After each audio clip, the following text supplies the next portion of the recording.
yapmamız lazım. O zaman da işte endişeniz istemiyorlar hocam. Onu Beyaz Saray'a ayrılan hocam hani yavaş yavaş hani TRT'nin hayatı.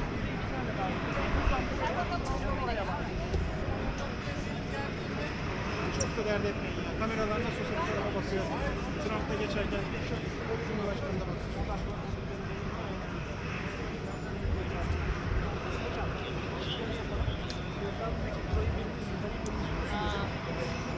The vans are on the other side. I'm gonna verbally give you a princess tour, but I think Little camera up there at the top. I know that's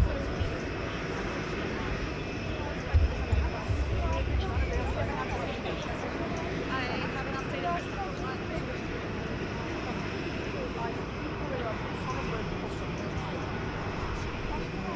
10 cameras, sorry, 10 video cameras.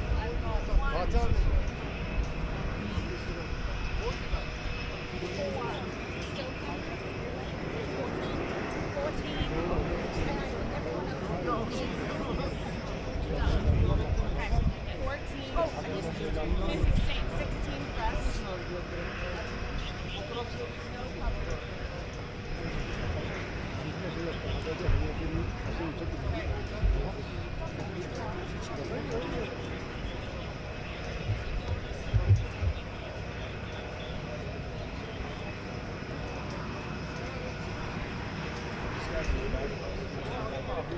Yes, they're just standing in sales. But yes, you and mine touch that. One is yes.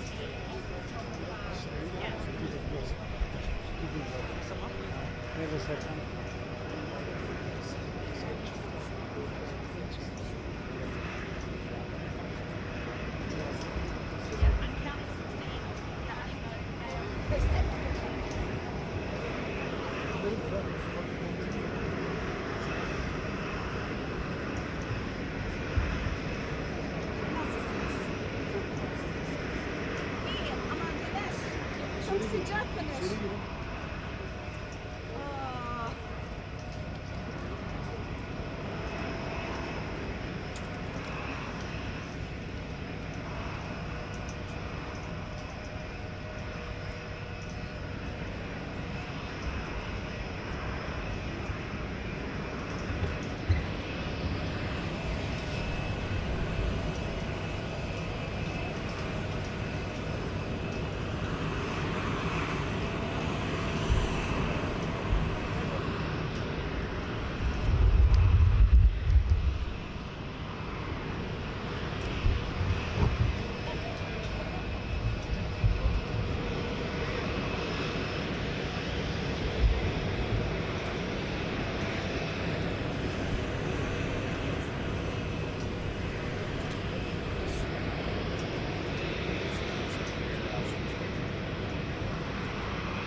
Gökhan. 2 dakika bu olmalı. Gökhan.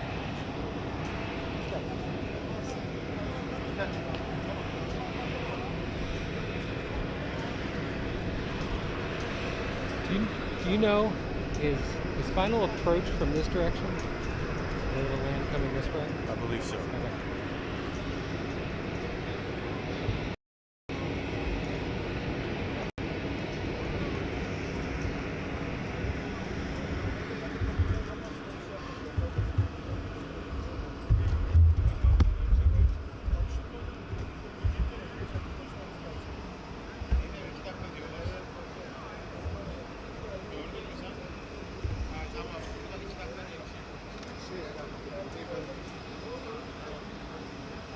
Cool.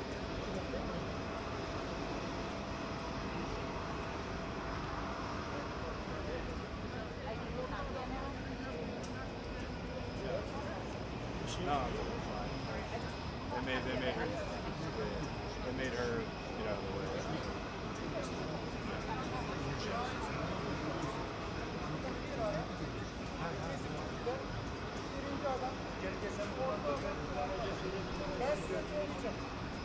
You guys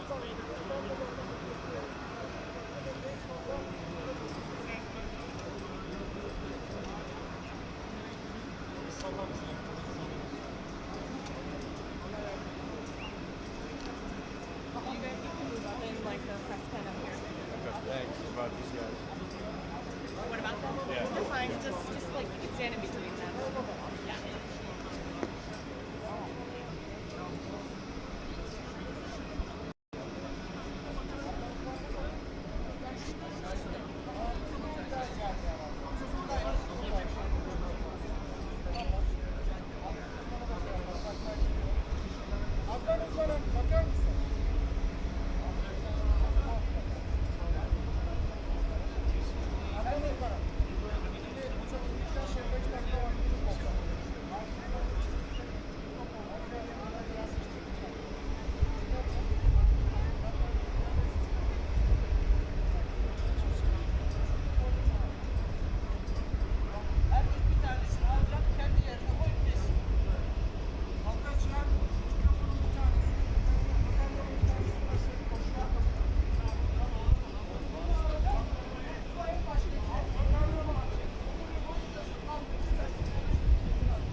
Servis beni tanıyor abi. Herhalde bana bir şey demeyiz.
Birazcık sağa tura açarız durum ya amirim ya.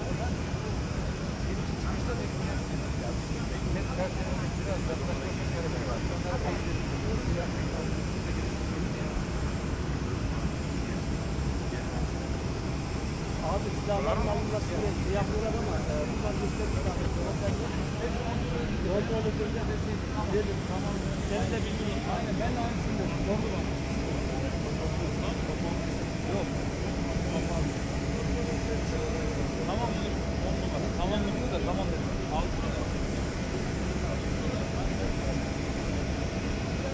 Evet abi.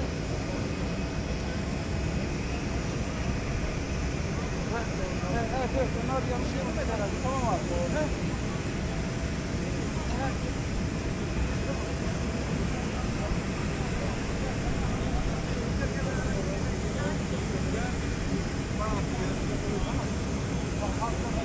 So the journalists are coming.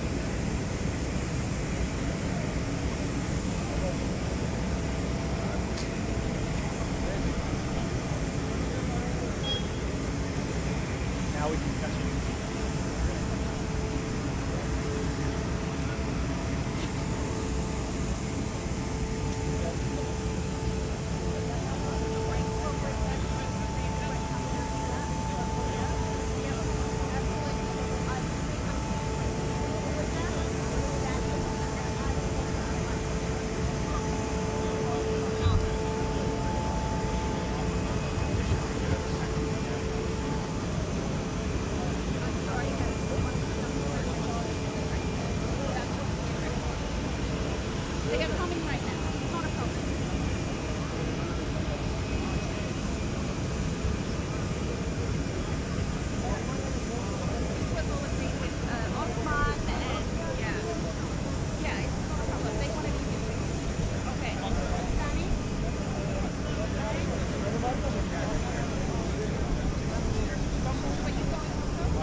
Who behind us? I understand. I'm sorry, I forgot.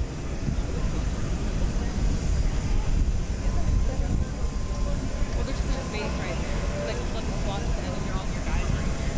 But I'll bring them. If you want, if that's fine with you, then that's fine with me.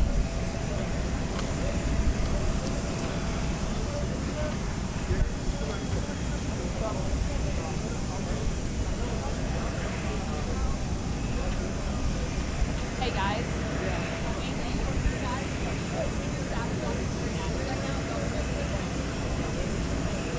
They're gonna come right across here.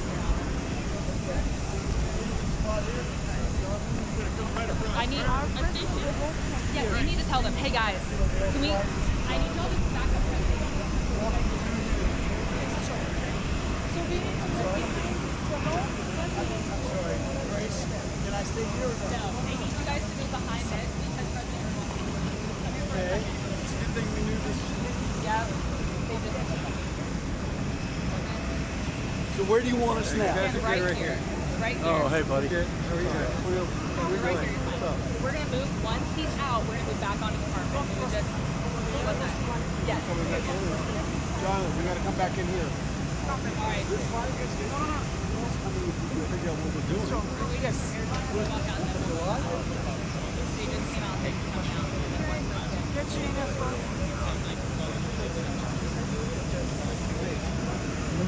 How's it going? Stay low. Stay low and get in there. That's all. Yeah, go back over to carpet. Those are the kneel on. This guy right here.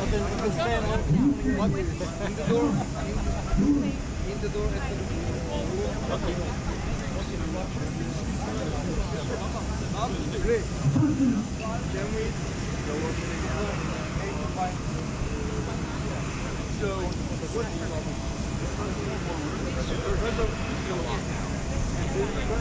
Hey, Wayne, can I move it just out of the way of that? And then also their camera on the side. Sorry. Guys, I'm sorry, I did not. She's moving center.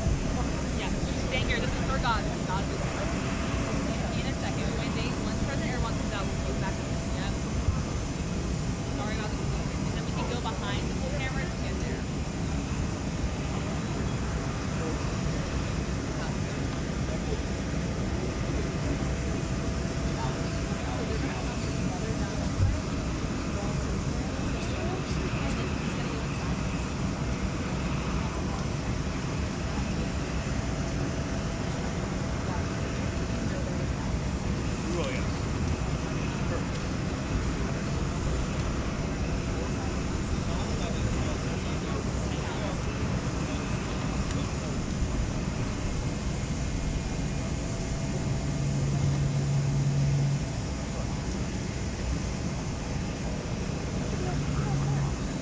Anna.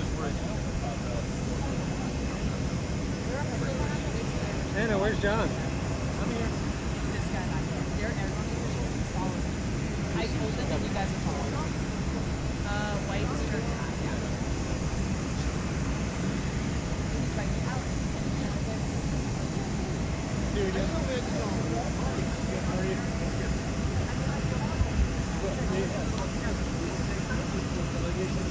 Going right out?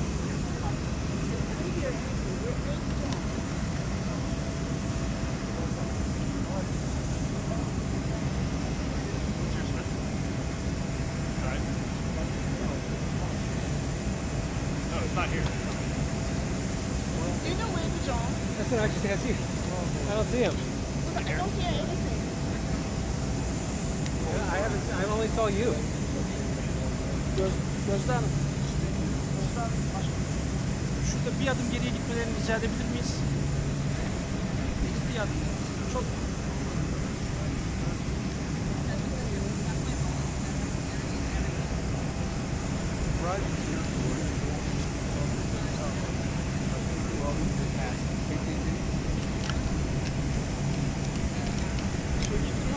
Slide back. It's behind this white line. I've got one like another PDP.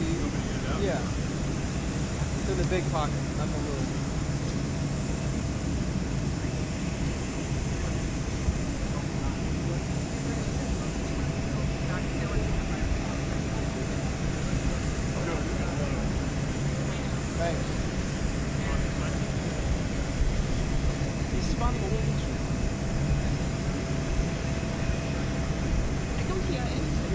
not getting anything? Or you just want him on the ice? I don't see him anywhere. You don't mind.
Belki olmaz.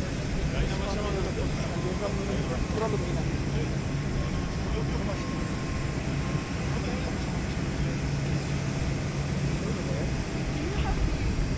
Camera mic? Yeah. I don't give any audio yet, so I want to make sure he. Yeah, I have Sam.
Are you shooting the tight shot or wide shot?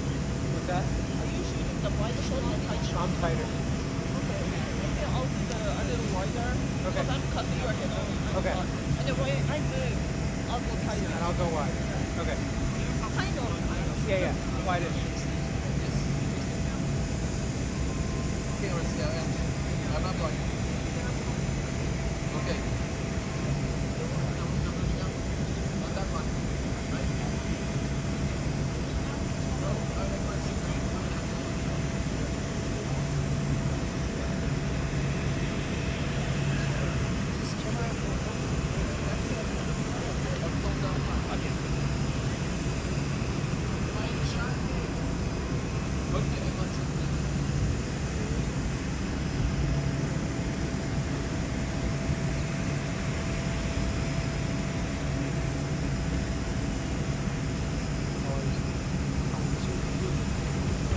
First time you took it? In Ankara first time? In Ankara?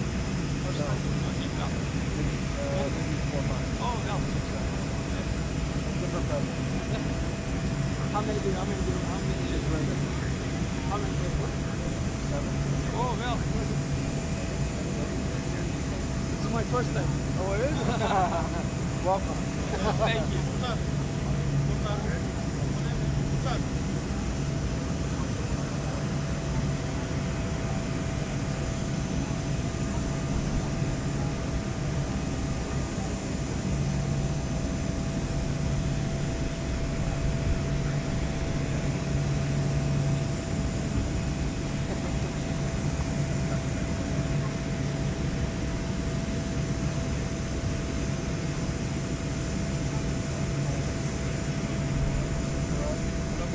Ben buradayım.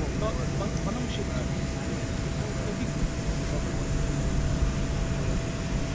Are you staying right here? You're right between me and the door.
We are okay. Yes.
are you done?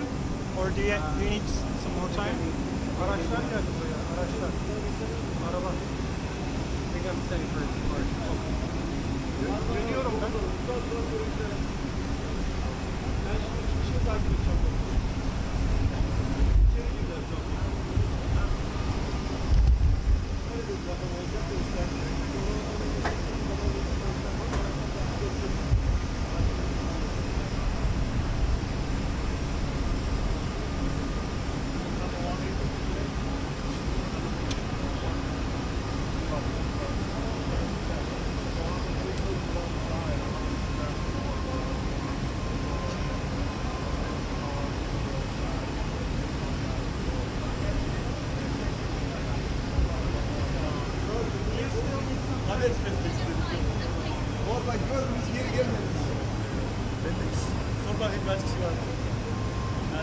Çok iyi yerim var. Vallahi tam önümde dur. Nokta atışı. Mükemmel. İsteseler böyle bir Yok. şey olmaz. Evet. Senin millet önünden geçti. Yayında bir sorun olmadı. Yok. Tam önümde dur. Yeter değil mi?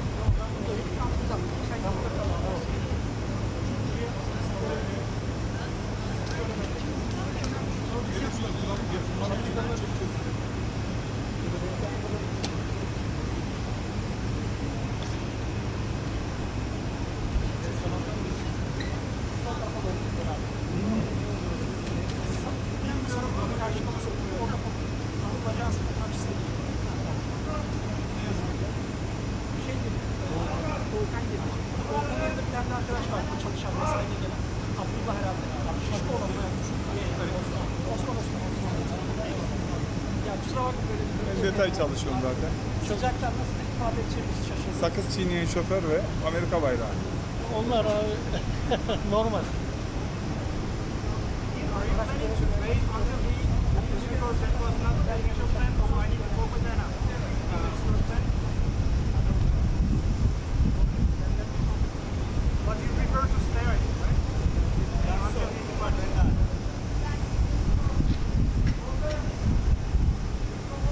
Hüseyin abi ne yaptın? Ah buraya geçirseler beni yukarı alsam. Olur diyor.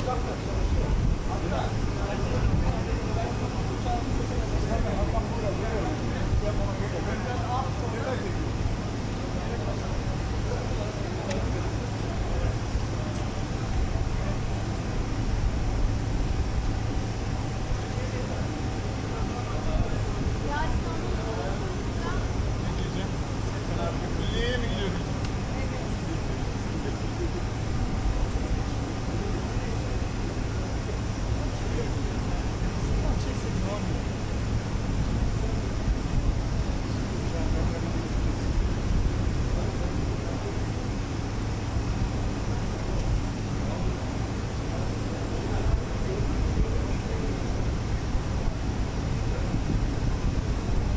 Kolay gelsin. Hesabını geçmek değil mi hala? Tamam, ben bu arabasını var. Olması lazım.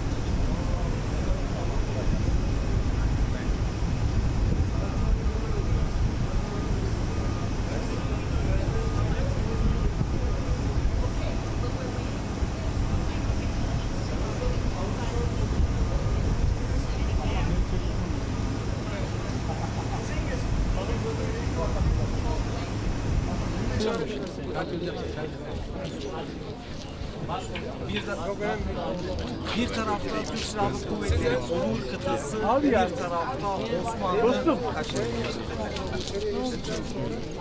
Dostum, bir yardımcı olur musun? Şunu arkadaki mikserde en üst kata bir takma. Bir tarafta Kabloyu ölçeceğim de oluyor mu olmuyor mu? Bir tarafta Türk rengini temsil O üstü eden takman Türk yeterli. Mağazının formalarıyla Türk Silahlı Kuvvetleri Onur Kıtası, bir tarafta Osmanlı veteran takımı. Emin, kullanmayacaksan kablonu versene. Yukarıya doğru çıkar. Tamam tamam o zaman boş ver tamam. Abi çıkart sana zahmet ya. Vereyim mi? Yok yok çıkart. Nerede? At, Yok at, vereyim at. mi size? Ver. Bir tarafta tarafta Türk,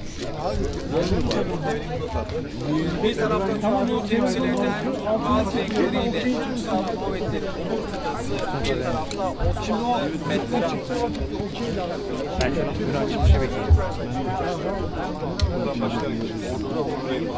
Bir törenle karşılanacak.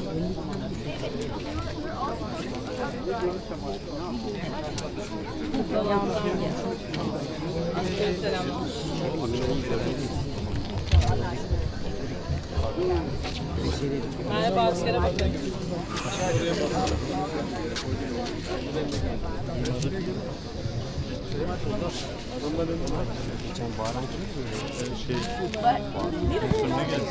Biri geldi. Dün bayağı bağırdı. Sert bağırdı.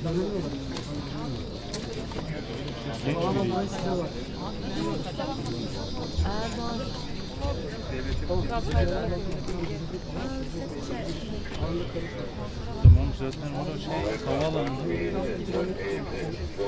Cumhurbaşkanlığı bünyesinde gerçekleştirilecek resmi tören için hazırlanılan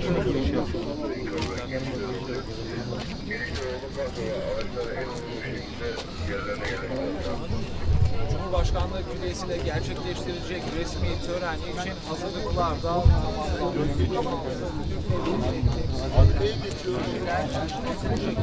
Korumalar orada. Türkiye'ye geldi. Bitince beraber yukarı çıkacağız. Önüne geçiyoruz. Yani aslan görmemişler.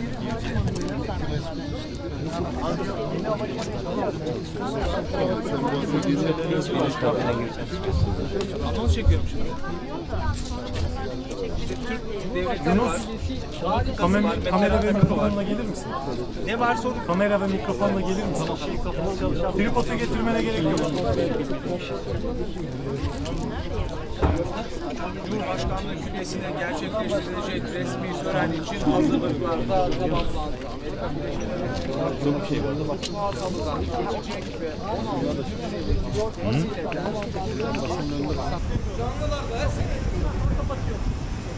Kapatıyoruz. Tamam.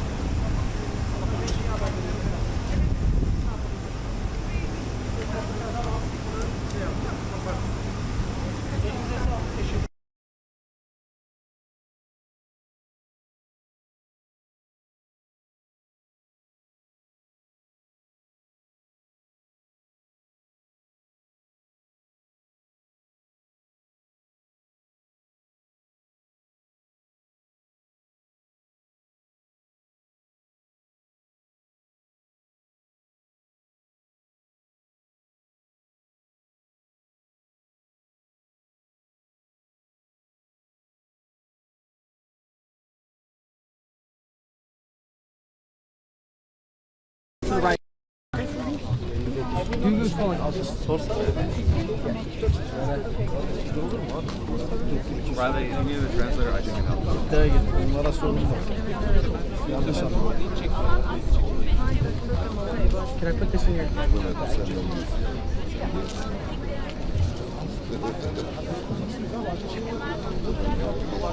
You definitely have people, they're claiming that because they reached these spots that they shouldn't have there. Who's claiming? That guy. They're on our spot. And we also had other people on our spot as well, so it's like, this is not new, this has been planned, so it's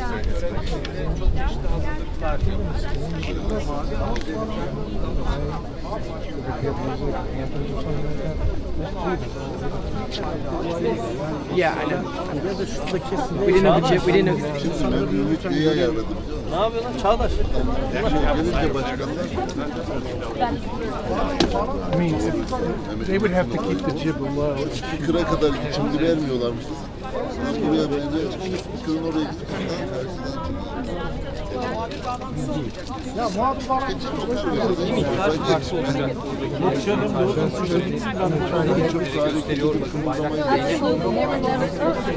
How far up are they? Well, if they lower it, it will help. Especially like this Those guy two, on the yes. ladder. He said no ladder, definitely no ladder. He's got a ladder. He's got Okay, so let's go back to your place and I'll vlog. Abi, bağlantı yapacaksan abi senin kameranın üstü arkadakileri kapatıyorsun. Platforma çıkar. Ama göremiyorum ki. Abi zaten göreceğin yer senin burası abi. Buradan önünü göremiyorsun. Ya sen şöyle çıkar. Bağlantı yapanlar yukarı çıksın abi. Canlı verecek olanlar. Abi yukarı çıkar. Şey yapmayacağım. Muhabir bağlantısı yapanlar platformdan yapsın. Abi illa canlı da basacak mı? Ha sen canlı yayın yapacaklar kalsın. Ben bir tane anons çekeceğim. Tamam anons çekenlerin hepsi yukarı çıksın. Abi. Biz de canlı yapıyoruz. Abi şunu indir abi. İndireceğim. Tamam. Hadi yukarıdan göreyim diye yaptım. Abi göremezsin abi. Şuraya kadar hiçbir şey göremezsin. Evet abi. Adam görmüyor. Haklı abi. Abi hiçbiri görmüyorum. Muhabir bağlantısı yapacaklar platformdan yapsın. Geri kalan canlı yayıncılar burada kalsın. Muhabir sen Bak canlı mı?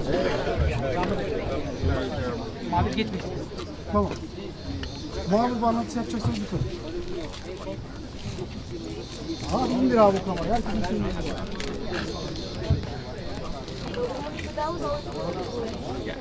ABD Başkanı.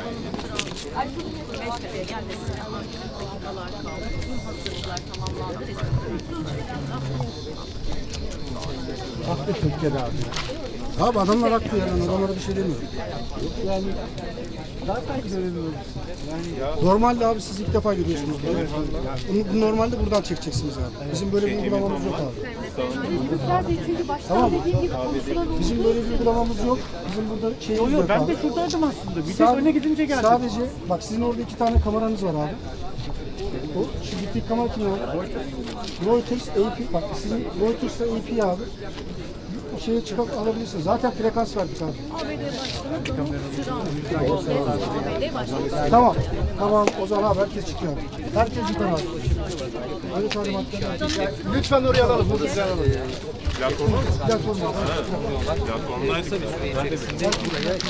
Türkiye abi sadece ben Guys, hold the spot. Guys, hold the spot. Öyle talimat. Sizler de görüyorsunuz yüzden fazla basın mensubu Cumhurbaşkanı Erdoğan ve Donald Trump'ı bekliyorlar. Ele alacak başlıklar da tabii ki küresel meseleler. Çağdaş abi baktığımızda Amerika'dan İsrail savaşı var. Bu savaşta bir ateşkes mücadele süreci devam ediyor. Hangi konularda? Ben zaten bir an şey yaptım, yedim konuşulursa güzel yerde.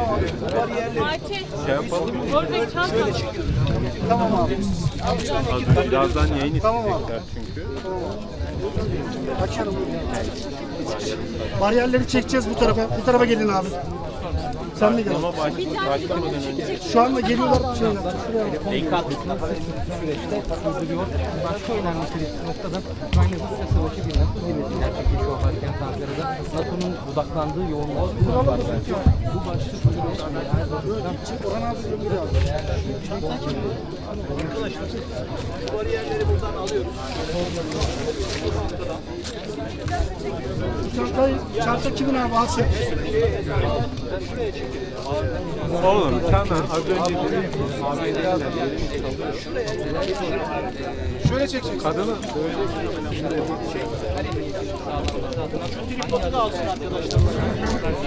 Arkadaşlar bu kimin? yoksa senin yerin şuraydı. Kadın bir de şey yaptı biliyor musun? Emin abi. Senin çant anlamam ki oğlum. Senin çantayı da bir tuttu kendi kağıdını koydu. Şuraya kadar getirin abi. Şuraya kadar yaklaştır abi. Aşağı kimse inmesin abi. Aşağı inmeyecek şekilde abi. Aşağı inmeyecek şekilde. İlker abi. Açalım siz buraya gelin. İlker abi. Abi tamam abi. Tamam abi. Hey. Aynen böyle. Beştepe'ye gelmesine hazır. Dakikalar kaldı.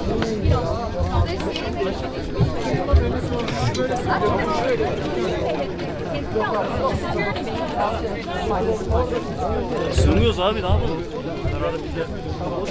Yok abi. Kan şunu uzatsana. Yok mu?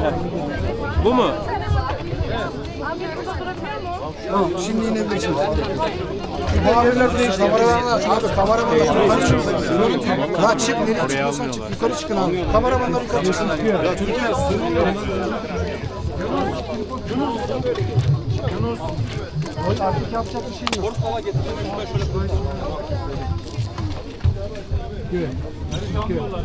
Ya anlamadım ki. Keep holding that spot, guys. Thank you. İnmiş orada duruyor.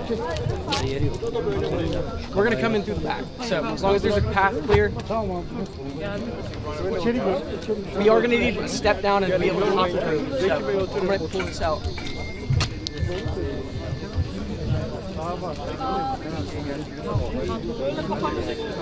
Emrah. Emrah. Emrah. Burada. Burada.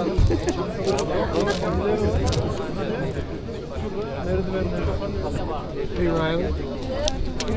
Hey Riley. Are they going to stand on the top step and I'm trying to work on that for do you. anthems? Okay. Please be ready to move if so, okay? I'm trying to get a final Move answer. to where? Top steps. Well, they would probably face out. I would want to be like in the center.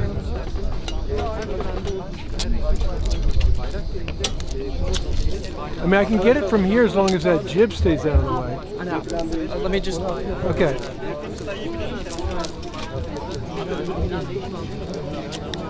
Onu tekrar sorarız.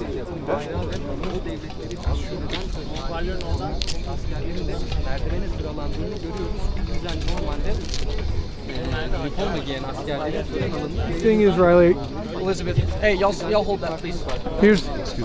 here's the issue with moving.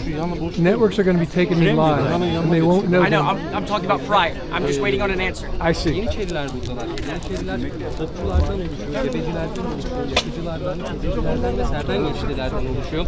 Yani Donald Trump'ı Yeniçeriler karşılayacak. Mümkün. Yeniçerilerin hemen etkisindeyse bir mehter takımı var. O mehter takımının da bir yapmayacağı, takip edilmesi olacak. Zira bu törenlerde platforma konuk devlet başkanı ve cumhurbaşkanı çıktıktan sonra önce milli marşlar okunuyor. Milli marşların ardından tören kısmını selamlıyor. Konuk devlet başkanı o sürede mehter marşı olacak mı?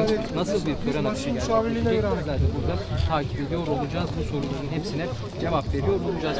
Hızları uçacak demiştik. Bu sürekli olan bir protokol değil. Amerika Birleşik Devletleri Başkanı'nın karşılanması sırasında uygulanacak.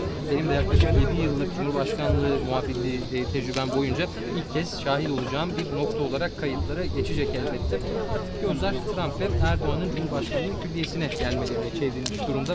Basının ilgisinin, rağbetinin çok yoğun olduğunu bir kez daha vurgulamamız gerekiyor. Zira 3 katlı gördüğüm kadarıyla bir platform kurulmuş durumda buraya. Hem Amerika Birleşik Devletleri'nden hem de Türkiye Cumhuriyeti'nden çok sayıda basın mensubu burada. En son bu kadar kalabalık basın mensubunu Papa'nın Türkiye'ye ziyaretinde Cumhurbaşkanı'nın da havaalanından çıkışının çok yakın olduğu bilgisini de bir kez daha paylaşmak isteriz buradan size. Artık dakikalar sonra Trump ve Erdoğan'ın gelmesi bekleniyor. Cumhurbaşkanı Erdoğan dönem dönem konuklarını havaalanlarında karşılar. Genelde Arap Yarımadası'ndan gelen konuklarını havaalanlarında karşıladığını anımsıyoruz. Ki onlar da genelde Cumhurbaşkanı'nı havaalanında karşılar.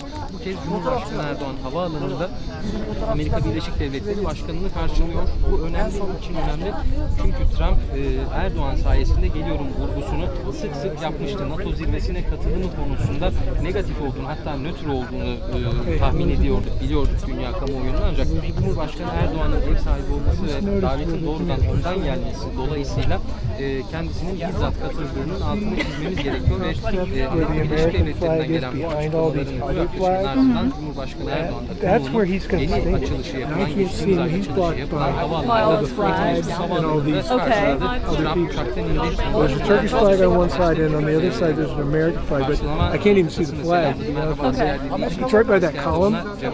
So, in order to get that shot, I would have to be, down there somewhere. I'm not sure we've made negotiations apologies for that, but let me go talk to Riley and this Türkiye'nin en büyük devlet konut evi Etimesgut'ta NATO zirvesi için inşa edilmişti. NATO zirvesi dolayısıyla Türkiye Cumhuriyeti'ne Ankara'ya gelecek devlet ve hükümet başkanı. Or behind that row of flags. Yeah, I think he wants a Riley's going to talk about a head-on. While they're so I can get them coming up, and then when they stand, I can turn and get them. Air Force One adını alırlar. Air Force One'ın rengi genelde mavi ve beyazdı ancak Trump bu kez o uçağı kendisi dekore etmiş, rengini kendisi belirlemişti.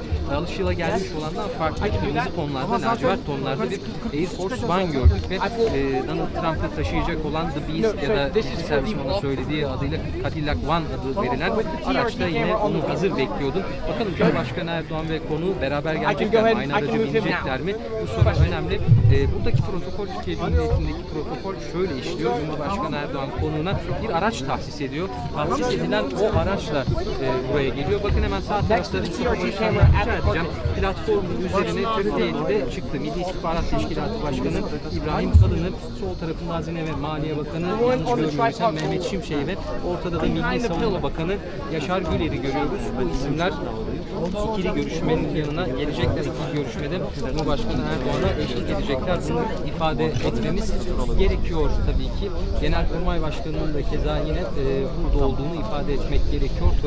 Törene verilen öneminde ne kadar büyük olduğunu bir kez daha hatırlatmak gerekiyor.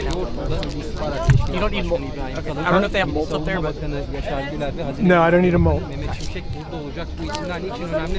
İstihbarat önemli, istihbarat paylaşımı önemli. I mean, they're not going to say anything, right? Milli Savunma Bakanı burada askeri işbirliği Riley, there's not. I'm just waiting on an answer. I'm going to push from there.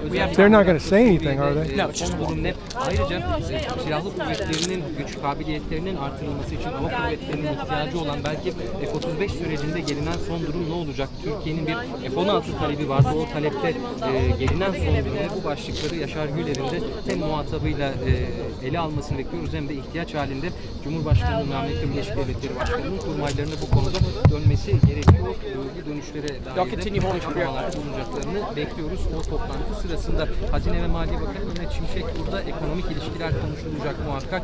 100 milyar dolarlık bir ticaret hedefi var. Türkiye ve Amerika Birleşik Devletleri arasında.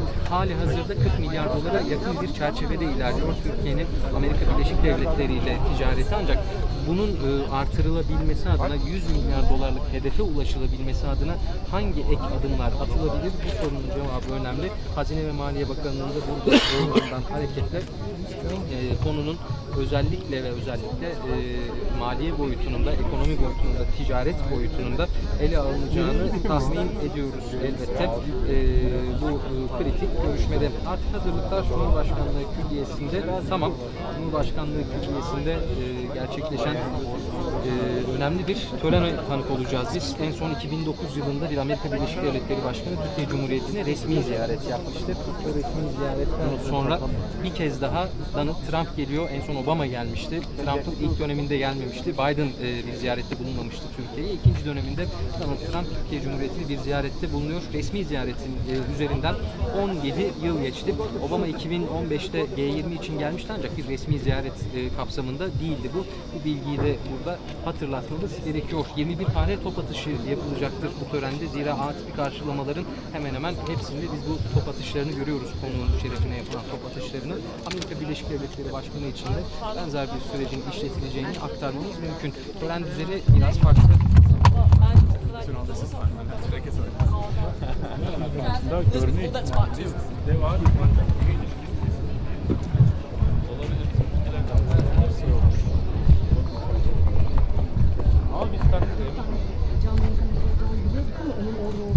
Right next to that. So Nick, come here. You're gonna station just to the left of this camera. When somebody pushes you, you fucking move it. Abi bu senin yanında duracak. Tamam, onu anlatıyorum abi. Bu da sizinle birlikte. Sen senin yanında duracak. Sen kaç dediğince buna da söylüyorsun, bu da çekiliyor abi. So this is part of the official ceremony. Can you hear me? Do you hear me? Yeah. And we are just deciding about it right at that moment. So you are new in this movement. So it's extremely important that This is a TRT host broadcaster. When he moves away, you have to immediately move away. Buraya şuraya gelecek. Will that be when they turn? Tam olarak hangi aşamada kaçacaksınız? Çıktıklarında biz kaçacağız. Right, Ben haber right. veririm kendisine. Tamam. Kaçaldıkları zaman. The moment they reach the stairs, before coming up the stairs, he'll tell you to move and you guys will Do you hear move. that? Buraya gelecek. They're You telling me move I have to here. move the moment they reach the stairs. Yes. Before they take the stairs. Take up the stairs. I have to see them stand at attention and hear the anthem. I have to see that. That is not possible because this is part of the official program and even the host broadcaster won't be here. How about over there? Orada da olamazlar değil mi? No, no way. Çünkü liderler tam burada olacak. Because the leaders will be standing right here. I know, I have to see them somewhere. Eğer biraz geri çekilirse So- kurtarır mı Nereye, tam acaba? nereye istiyor şurada? Şurada tam nereye istiyor? Biraz geri çekilirse kurtarır Şey diyor, mı? Trump'ı milli marşı söylerken görüntüsünü almam lazım diyor. O orada. O burada değil ki. The national anthem will be way there, way back there, not here. They don't stand here? They Burada stand tokalaşma here, var sadece. but they just handshake here. O tarafa I dönecekler. have to Every see that. handshake. I have to Onu see görmem gerekir diyor. I have to Tokalaşmayın see mı? the handshake. Tokalaşmayın. O zaman aşağı inecek. Bekleyecek, biz aşağı alacağız. Buraya Then you çıktık. can do it from below, Okay. which was the first discussion. Zaten 5 kişi oraya alınmayacak mıydı? Evet. Tokalaşmadan alacağız. Ben Where do sabahtan they beri do the anlatıyorum. En son handshake? artık Where do they do the handshake? Right here? Yes. So can I be right down there? Riley? Yes. So remember there was our request for 5 visuals to be here when they're handshaking. Yes. That was approved. So Nick thinks he should be one of them to shoot the handshake. Okay. ben ne istediklerini anlamadım. Değil mi? Okay. I don't know where this moment came from, but yeah, you just want the good I have to see angle, their I think. handshake somehow. They will handshake at the mic, correct? Well, they will turn and No, when they acknowledge. come here, Handshake they will burada. handshake. Okay. My boss Danny. Yüzleri de arkaya bakacak. So we can discuss that with him really quickly, and I'll let him be Tamam. the sign back. For now, let's think that Nick is gonna move with the TRT cameraman for now, Yes, and then let's see. I understand. Once Danny Tito is here. Tamam, yalnız burada I'll have- sırtlı merdivenin başına şu çiçeklerin oraya geldi mi çekiliyor arkadaşlar. Tamam. Peki buraya geldiğinde buradan şöyle yandan çekim yapabilir miyim? Mümkün değil Ona işte, yaşayayım. görmemesi işte, onun için dedim. I almost be better off. Ya buraya gelecek, şöyle bekleyecek, hatta o tarafa gelsin. Hiç durmasın. Tamam, evet. Siz lütfen beyefendiyi, siz burada durun, onun daha da ileri gitmesini Biraz söyleyin. öne alırsa daha iyi memnun olurum. Tamam. Çok az daha. Hem onun açısından da iyi olur. Tamam. Çekili fotoğrafını Aha. almasın. Can we take this a bit for Elle de- like front? For your movement as well. Abi sen de. Tamam. Ben söylerim. Ya gerekirse hani 50 kaldılar.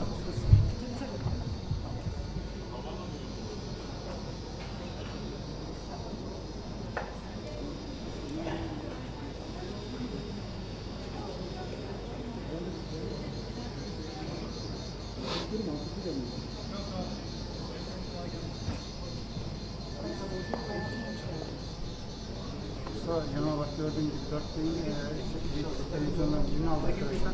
Ben de onu da uyaracağım. Aklımda olsun da yani bunda. Tamam. Tamam. Yani mümkün olduğunca yanındalar, haberin olsun. Şey olarak yani. Tamam. Hadi görüşürüz. Tamam. Tamam.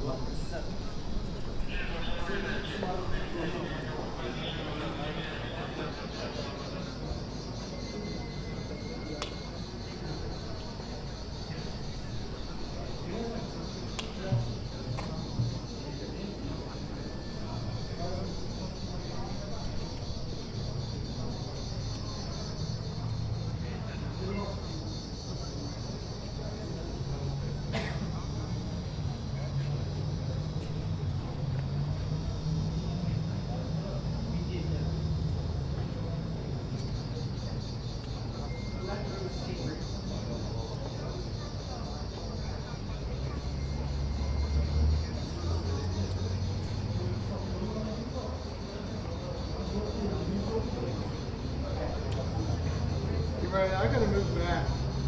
I gotta move back. If I have to move here, I gotta move back. Chad Hayes, Nick Ryder. Listen, we're having lots of problems with positioning here. Hold on. You can see my camera. Hey, my boss is about to be here. Let's talk with him. I have your spot still reserved up there just in case. But for now, let's just hold. We'll maintain it here. Once he gets here, I'll let him be the final decision. Okay. Thank you. Hey, can you still hear me? Sorry. Pool 3, I think. I'm the wide shot at the top of the stairs. Okay.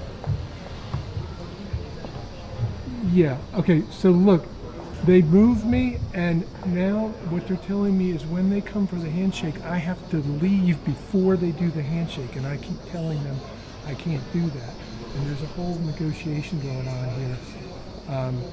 So I just want to let you know, to get the other networks a warning, that they may have to switch to the travel pool to get the handshake to Enna's camera, okay? Because they may tell me I have to leave. Can you give them a heads up?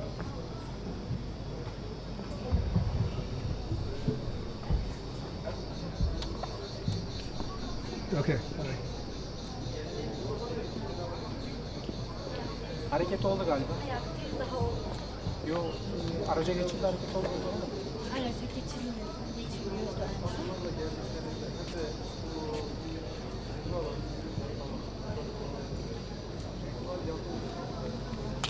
Hala bekliyorum.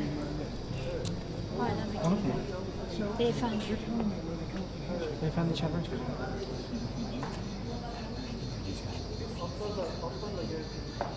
Hala bekliyorum. Konumlarda. Hareketli olduğunda.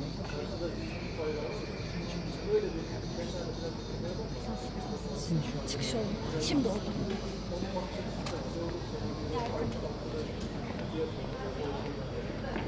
Right.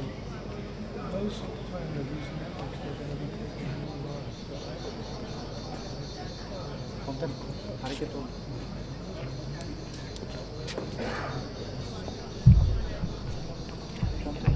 Şuradan girecek, beyefendi buradan.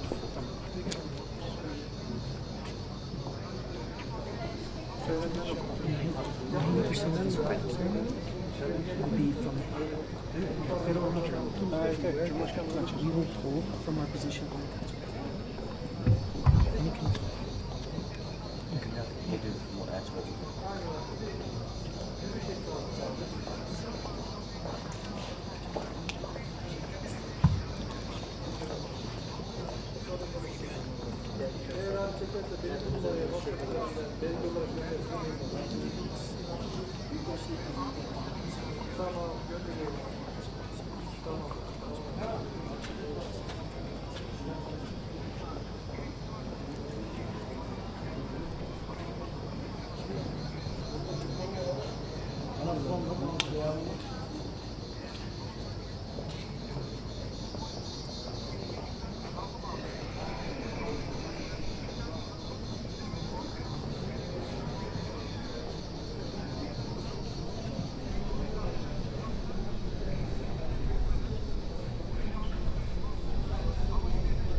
Abi siz canlı yayında mısınız? Değiliz. Ama şöyle, pardon, birazdan Ceren'le demek üzere. Abi bizim daha önce konuşmalarımızı hepsini kanallardan izlemişler. Benim bir kamera vermemiş Mustafa'ya. Hey, it's Nick. So I'm definitely going to get this long shot of them walking up, with the soldiers on either side. You see, right? But then at a certain point, when they quote unquote reach the stairs, I'm going to have to move. So I just don't want any networks to get caught taking me live and thinking I'm going to get the handshake, because that's got to be Enna's camera. And I'm definitely going to have to move. And I've told them,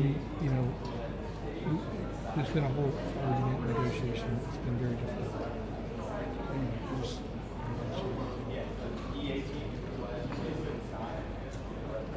Okay, man. Thanks.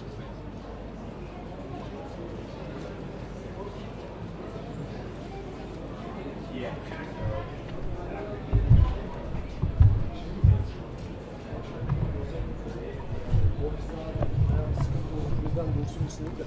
Ama şunu diyecekler, burada konu çıkıyorlar ya. 10 kişi yakın basılması oldu. Bunların %90'ı ofişin olacak, %80'i. Biz onların yanlarında duralım mı, nasıl yapalım işte? Sizi çeken kim olacak? İşte yani görüntü biz içinde olduğumuz için.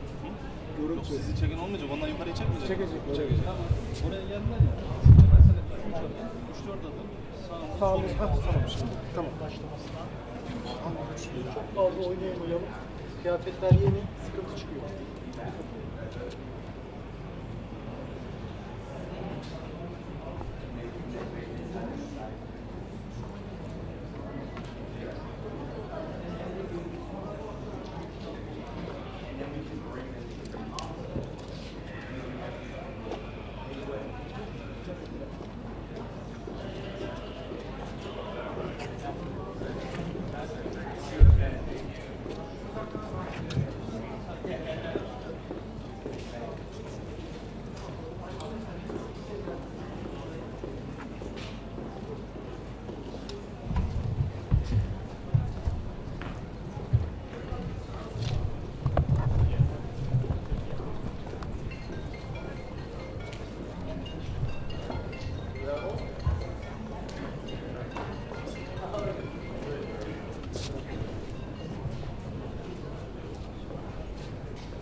Rampta çıkış yapın. Tamam kardeşim. Hadi.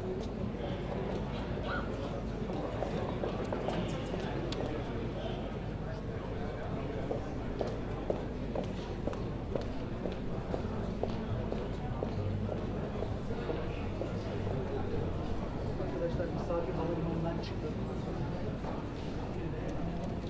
Misafir havalimanından çıktı arkadaşlar. Az bir süre kaldı.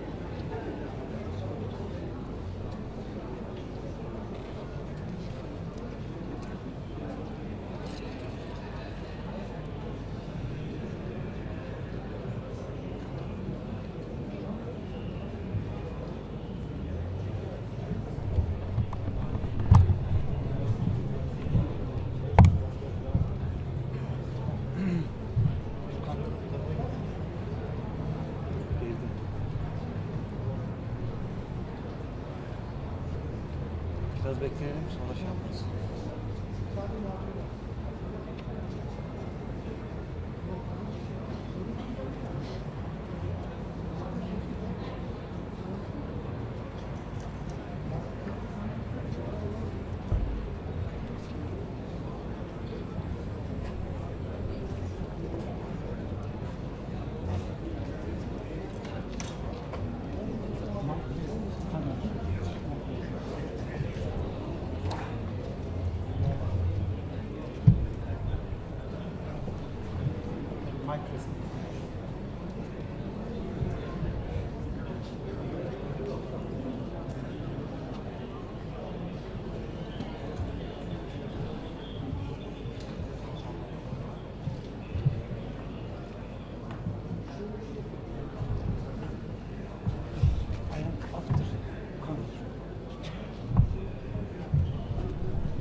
Hüseyin.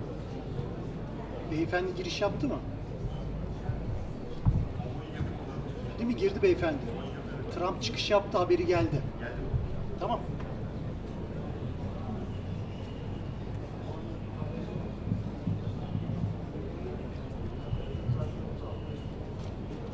Şaşıracağız. Nasıl bir yıl işte. Yoksa yarılabilir. Dikkatli olun.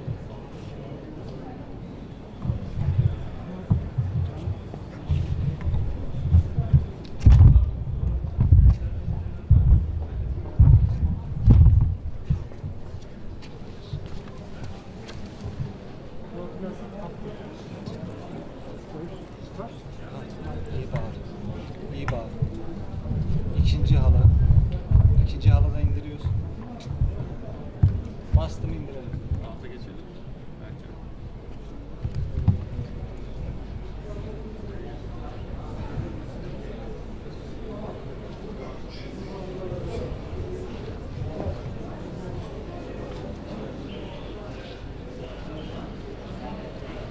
Anlaşıldı efendim. Şu an bu Devlet Demiryolları Köprüsü üzerindeler.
Bravo asker. Sol.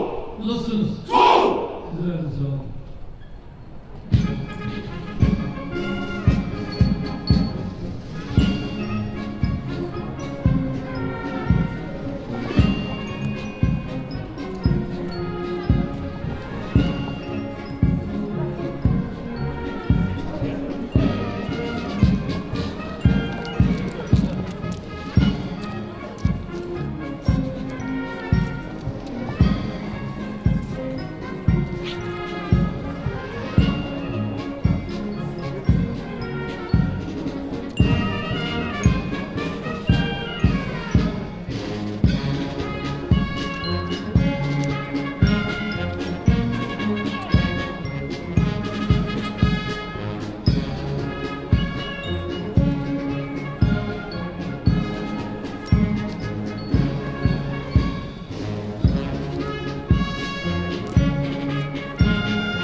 Dann mit mich Direktion! Zu!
Aç abi.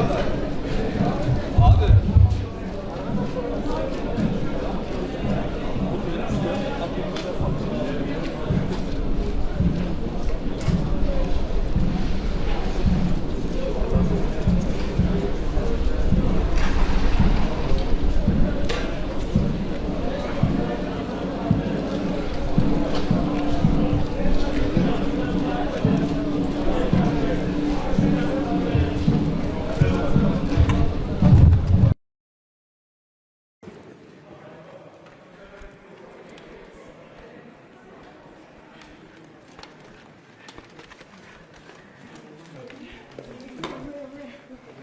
With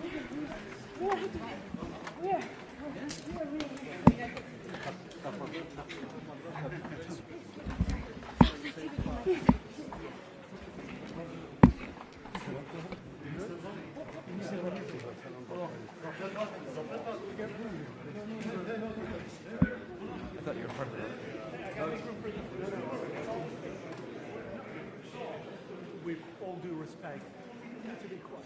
Thank you. So sorry.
US side, Mr.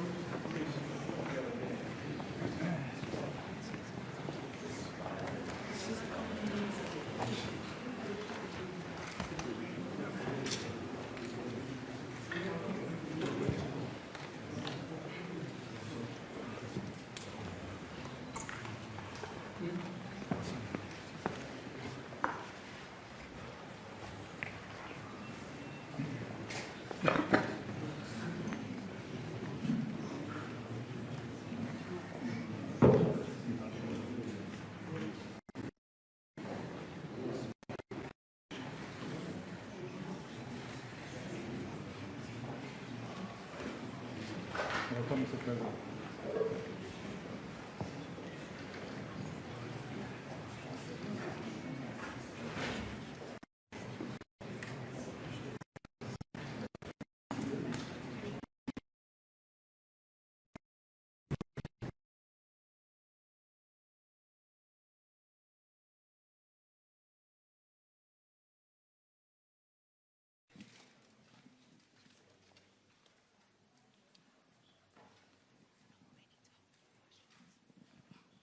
Öncelikle NATO Liderler Zirvesi'nde değerli dostumla Ankara'da bir arada olmak bizlere ayrı bir güç katmıştır. Kendilerine hoş geldiniz diyorum.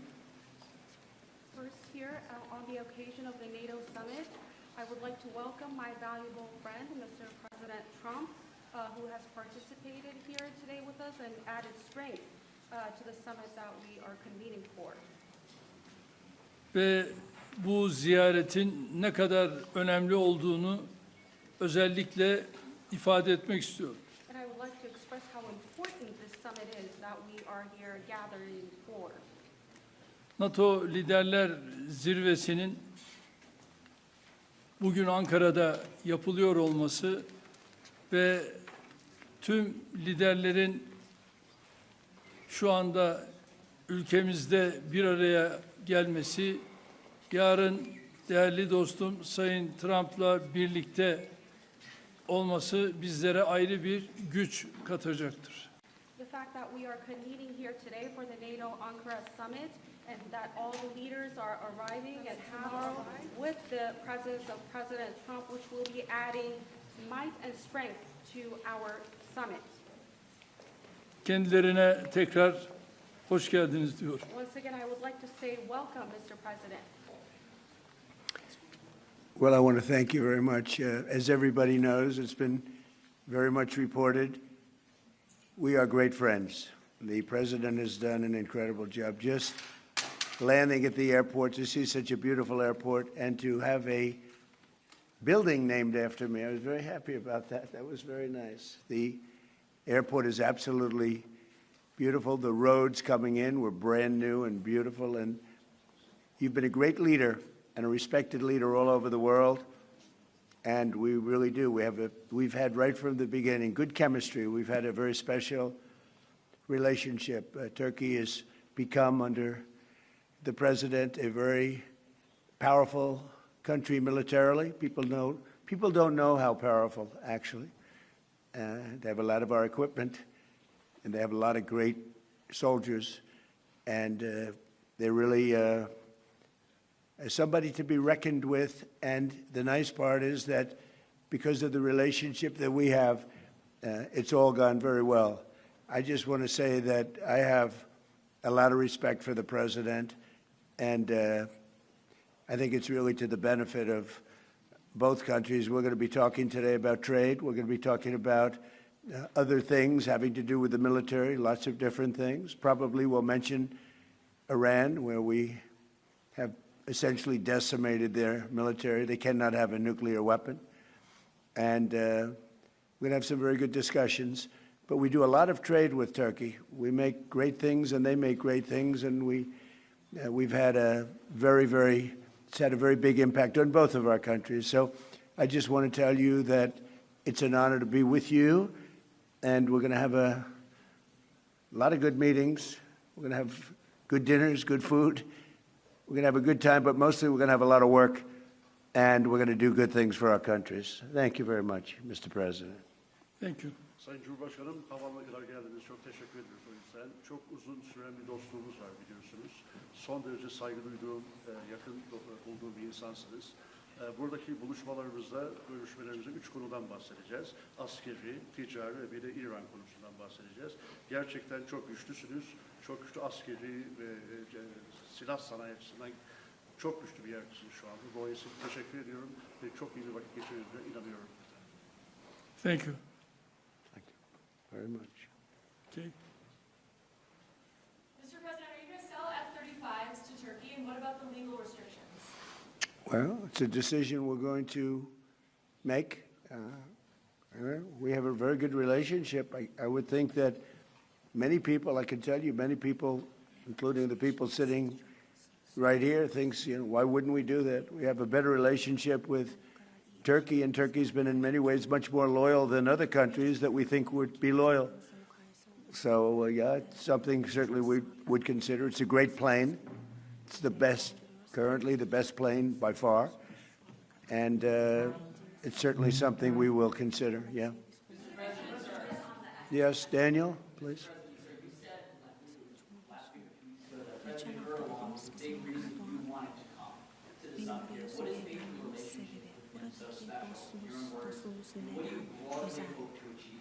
You never know why a relationship is special. Some people you get along with, and some people you don't. Sometimes you get along with the toughest people, like him, and sometimes you don't get along with the weakest, most pathetic people. You just don't get along. Maybe you don't respect them, but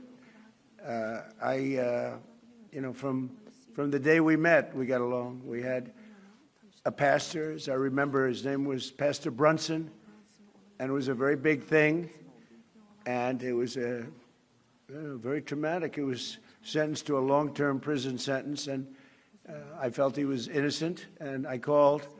Other people called. They got nowhere. I called the president, and he released him immediately. It was something that the evangelical community will never forget, and because he was a good man, Pastor Brunson. So, just things like that, we just it's always worked out. And I think it's been from the very beginning, from the first moment. I said it before, it's a chemistry that works between us. There are those that I don't have a good chemistry with, I will tell you that. And we work that out too.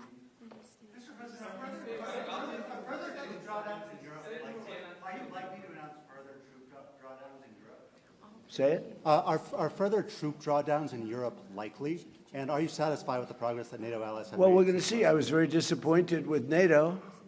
And frankly, if it weren't held in Turkey, where my friend happens to be a very strong leader, a very strong person, it's possible that I wouldn't have attended.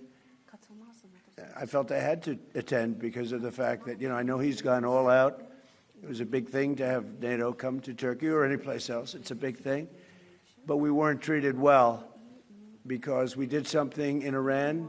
We don't need anybody's help. I didn't even want their help. But before I asked, they said they wouldn't be there. And we've invested trillions of dollars in NATO. Why? To protect European countries and others, Canada, etc., but to protect people, countries from, generally speaking, it used to be the Soviet Union, now it's Russia.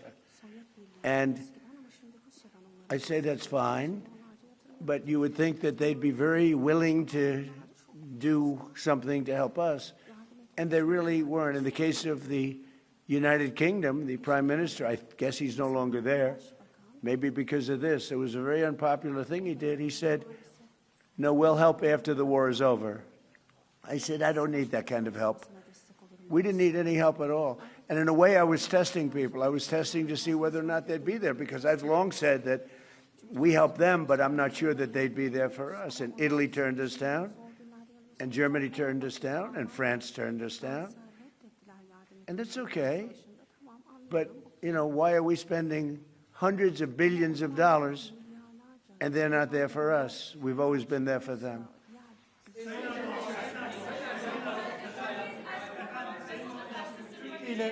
Türkiye ile Suriye arasında Türkiye'de efendim. İran'daki savaşın sona erdirilmesi için oldukça çaba sarf ettiniz. Müzakere süreci devam ediyor ancak nihai bir anlaşma noktasına gelinmiş değil. Bundan sonraki süreçte Türkiye nasıl adımlar atacak İran ve ABD arasındaki müzakere sürecinin olumlu bir şekilde neticelenmesi için? Bu süreçte yine aynı şekilde bizler İran-Amerika ilişkilerini nasıl bir düzleme kavuştururuz? Onun gayreti içerisindeyiz. Elimizden geleni yapmak suretiyle dünya barışına bir adım atalım diye gerek şahsım, gerek arkadaşlarım hep birlikte çalışacağız. Sormak isterim ben sizlere. 80 bine yakın insan hayatını kaybetti Gazze'de. Çok büyük de bir yıkım var. Ateşkes sağlandı ama yer yer bu ihlaller devam ediyor. Ateşkes ihlallerinin önlenmesi için, insani yardımların Gazze'ye girebilmesi için, ayrıca Gazze'nin yeniden inşa edilebilmesi için önümüzdeki süreçte ortak atabileceğiniz adımları değerlendirecek misiniz muhatabınızla? Müsaade buyururlarsa kendisinin de bu konudaki fikirlerini almak isteriz. Teşekkür ederiz efendim.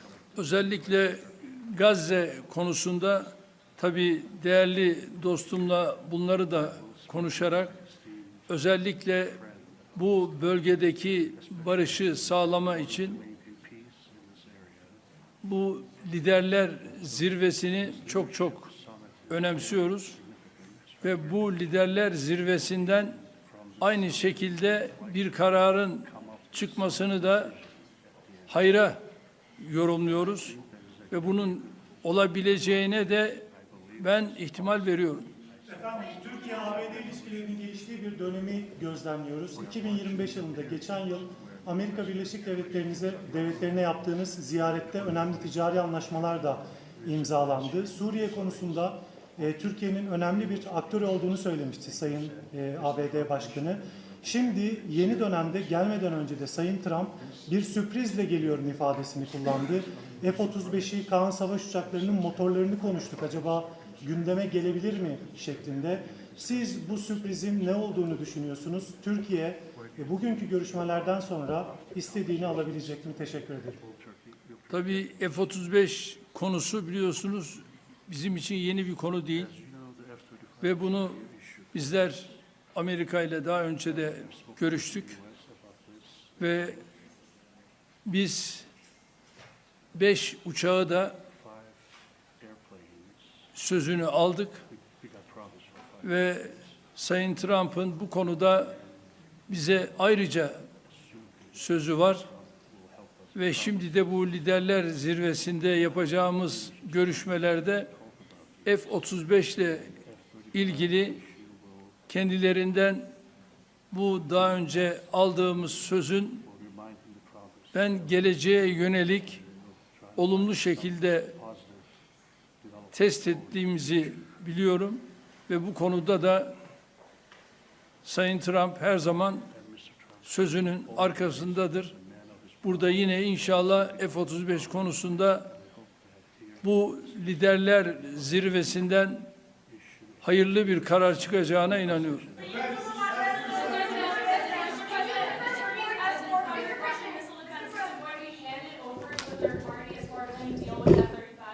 What does that mean?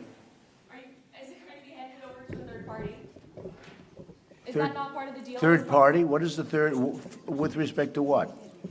There's our concerns about the Russian missile defense system.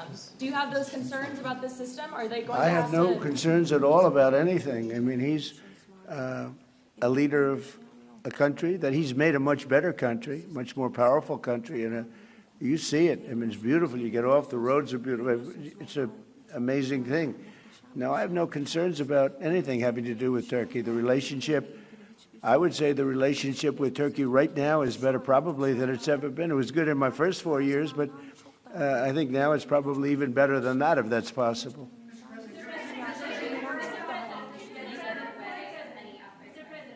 Sir, U.S. military and Turkish military constitute a really strong and large military base for NATO. Are we expecting further defense cooperation out of this bilateral meeting, out of this NATO summit here in Ankara? Well, we're going to find out when I go there. We're going to find out. We're going to be having meetings. I'm very friendly with many of the leaders. You know, some of them are new. We don't know them. But, you know, I've been doing this for now sort of a long time. If you count the 4 years where we had a rigged election, you know, I was very much into politics then, too. But I spent the first 4 years. I spent 4 years in a little different state. And then we've had an amazing, probably the best year maybe ever had by an American president. When you look at the economy, we have the greatest economy we've ever had. We have $19 trillion, $19.2 trillion to be exact, being invested in the United States. That's 7 or 8 times more than it's ever had. It's a world record, not just a U.S. record. And I just read where, in fact, coming over, I was in the car with those beautiful horses, those great riders, those great soldiers, and it came over the wires that Toyota is moving out of Mexico into the United States and building one of the biggest truck and car plants ever built. It's amazing. That's what tariffs do, if properly used. And so we've never had a more exceptional economy or potential economy. There's never been anything like it. Under the last administration, they did much less than $1 trillion of investment coming in.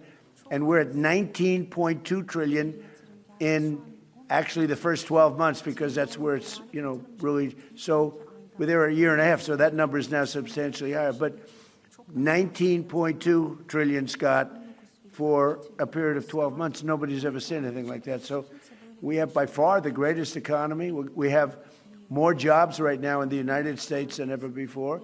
And we have a great relationship with some countries on trade, and Turkey happens to be one of them.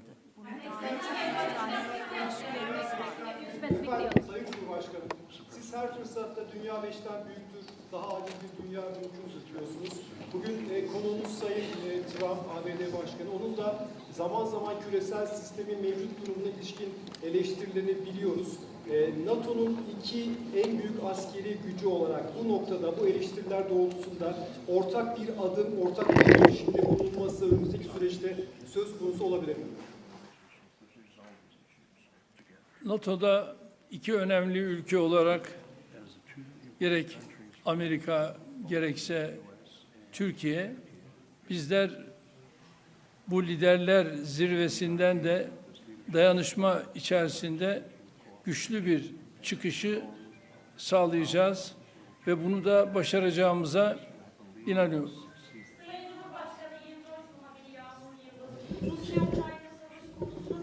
Başından bu yana arabuluculuk tesis ettiğiniz, 2 ülkenin Dışişleri Bakanlarını Antalya Diplomasi Forumu'nda bir araya getirdiniz. İstanbul'da çok önemli müzakereler yürüttünüz. Bu zirve kapsamında da Sayın Trump'ın Sayın Zelenski ile görüşeceğini biliyoruz. Nihai aşama olarak hangi noktadayız? Savaşın sonlanması konusundaki gidişata ilişkin değerlendirmeniz nedir? Teşekkürler. Antalya Diplomasi Forumu'nda Dışişleri Bakanlarımız bir araya geldiler. İstanbul müzakere sürecini de Is that for me? Are you asking me or are you asking the president? The president, yes. Biz Rusya-Ukrayna arasındaki bu gelişmeleri de yine değerli dostumla burada paylaşacağız, görüşeceğiz ve ona göre de adımlarımızı atacağız. Televizyon kanalından Hatice Kübra Bal. Benim sorum da aslında az önce biraz yanıtladınız ama Türkiye'nin 5. nesil uçağı Kaan motorları için F-110 motorlarından söz edeceğiz. Aynı zamanda kassa yaptırımları ve bu bağlamda da F-35 alımı ile ilgili aslında bu görüşmeden bir somut sonuç bekleyebilir miyiz? Onu merak ediyoruz.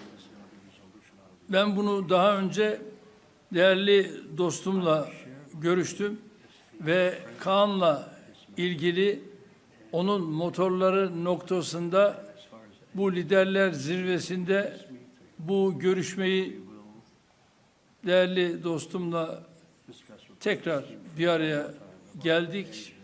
Onu görüşeceğiz ve inanıyorum ki bununla ilgili bize verdiği müjdeyi burada da tekrar edecektir ve bu müjdeyle de herhalde liderler zirvesinde kendisine teşekkür edeceğiz. You know, I might add that Turkey bought planes. It's the best plane. But they bought planes from the United States. And when you buy a plane from the United States, if there's engine rehab and other things that are done to engines, there's various things that happen, including just maintenance. I think we have an obligation to maintain engines and help them maintain engines. When you buy a plane from us, what are we going to do? Say you're buying a plane if the engine needs work or if the engine has to be rehabilitated or even upgraded somewhat. But I think we have an obligation to do it. What are you going to do? Say, I'm not going to do that? Look, Turkey's been, I know, a lot of people don't agree, although I think with time they're starting to. Turkey has been a great ally for us. Turkey could have gone on the side. They know Iran very well, and they know the problems with Iran. But they've been very instrumental, along with a couple of other countries, of helping. They could have gotten into the fight. I hear some people saying about their relationship with Israel. They could have gotten into the fight. They're a very powerful military nation. They didn't do that. Maybe they didn't do that because of me, but they could have gotten into the fight on the other side. They are a nation that's been very, very good, and I can speak for myself as president. They've been extraordinary in many ways with respect to our relationship, including trying to end the war with Iran, or whatever you call it. It's not even a war, it's a military operation. It's a denuclearization. That's really what it is, of Iran, because I don't think he wants to see them have a nuclear weapon either. I'm pretty sure of that. In fact, I'm totally sure of that. So, but when they buy a product from us, whether it's a plane or anything else, when it's time for maintenance, I think don't we have an obligation to help them? What are we going to do? Say we're not going to let you use the product that you spent a lot of money in buying? And especially when it's been somebody that frankly has been more helpful to the United States than many other more traditional countries.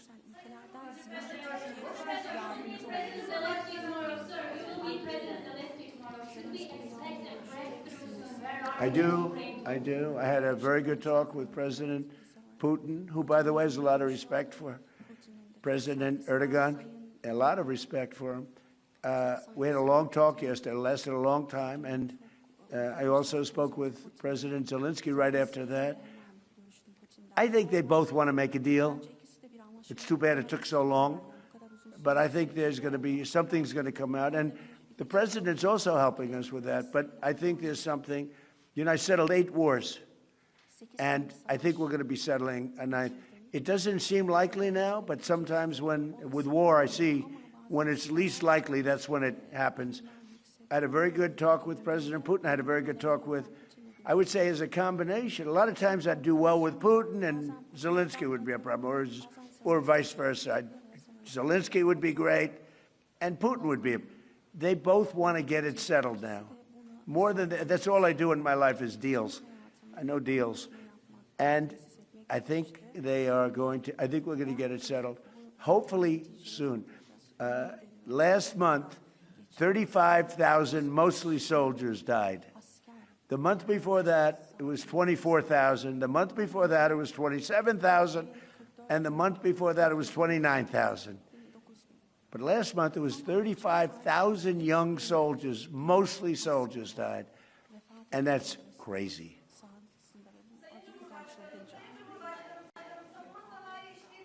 Bahsediyoruz ancak savunma sanayi işbirliğimizi sürdürebilmemiz için Amerika'nın katsa yaptırımlarını da kaldırmış olması gerekiyor.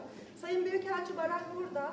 Kendisinin bu konuda aslında mesajları da oldu geçtiğimiz aylarda. Sayın Başkan'ın da bu konuda olumlu düşündüğünü biliyoruz. Hem ticaret hacmi hedefine ulaşmak hem de NATO zirvesinde burada Sayın Trump gelmeden önce de açıkladılar. Aslında Türkiye'nin hattıyla zirveye katıldığını da açıkladılar ama aynı zamanda katsa yaptırımlarının Türkiye'ye uygulanıyor olmasında bir tezat olduğu düşünülüyor. Bu noktada, bu görüşmede artık somut bir netice alınabilir mi? Ayrıca siz bunu gündeme taşıyacaksınızdır. Muhtemelen Sayın Başkanım da bu konudaki düşünceleri de alabilirsem mutlu olurum. Teşekkür ediyorum. I can tell you, we're going to be taking the sanctions off. Okay? I don't want him to waste his time answering that question because we're working very closely with Marco Rubio, a very famous man, great Secretary of State, and with Scott Bessent, and with Pete and everybody else. We're going to be taking the sanctions off. It's time to do that. Okay?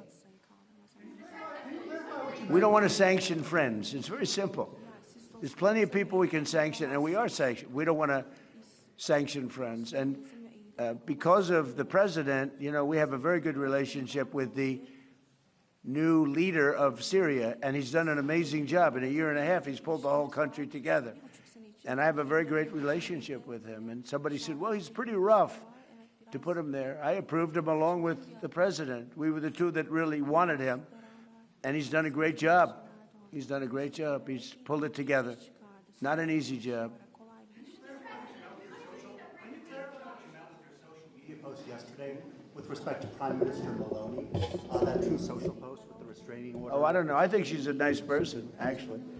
We've had a good, we had a bad relationship. It became a little bad because she refused to help us. Again, I didn't put a heavy press on her, but she refused to get involved with the Hormuz Strait, or you could also say just Iran. She refused to get involved. So it soured my relationship with her a little bit. But I like her. I think she's a nice person, actually. But I think she made a mistake. You know, they get a lot of their oil from, we don't get any of our, we have a lot of oil. The United States has more oil than anybody. And when you add Venezuela to it, it's like we have far more oil than anybody. We don't need the straits. We do this because we think it's an important thing to do. But she just wasn't there for us. And I wasn't happy about that. You can imagine, I wasn't happy about that.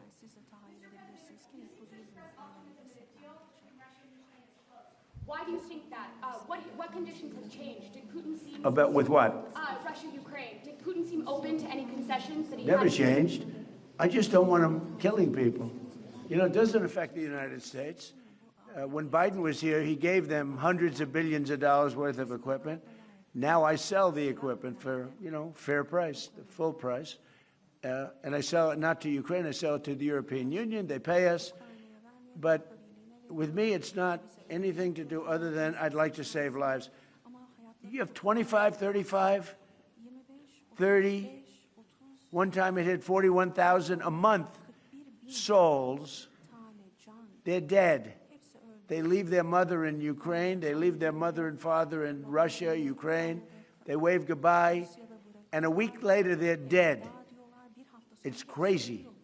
And I would like to see. It doesn't affect us. It's really, you know, it's far away. It affects Europe much more. We're there to help Europe. but it doesn't affect the United States. We have an ocean in between, but, you know, it's just, I can't stand watching what's happening.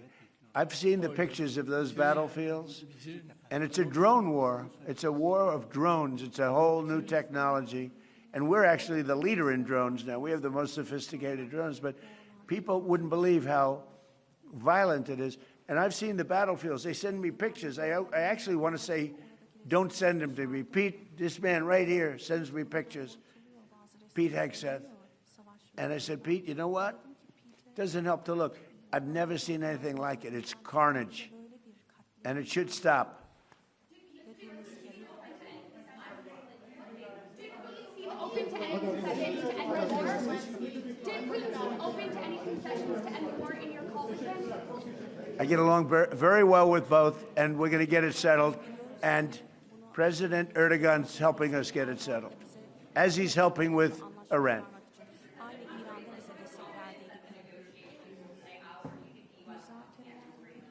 With respect to what? Well, that's what hurt my relationship with NATO, because Greenland doesn't help Denmark. Denmark doesn't spend money to really help Greenland, but it's an important part for the United States. And it's surrounded by China ships and Russian ships. And that's not going to happen. The ships it's not going to happen. It was Greenland that, and it continues to be, that should be controlled by the United States, not by Denmark. And when they wouldn't go along with it, and with all the money we spend to help them with Russia, and we don't have to spend any money, we could remove all of our soldiers out of Europe. Because as you probably noticed, Europe's a very different place than it was 20 years ago. A lot different, much different. It's a much different, and they better be careful with immigration and energy. If they're not careful with those two things, you're not going to have a Europe anymore. Okay, thank you very much, everybody. Değerli arkadaşlar,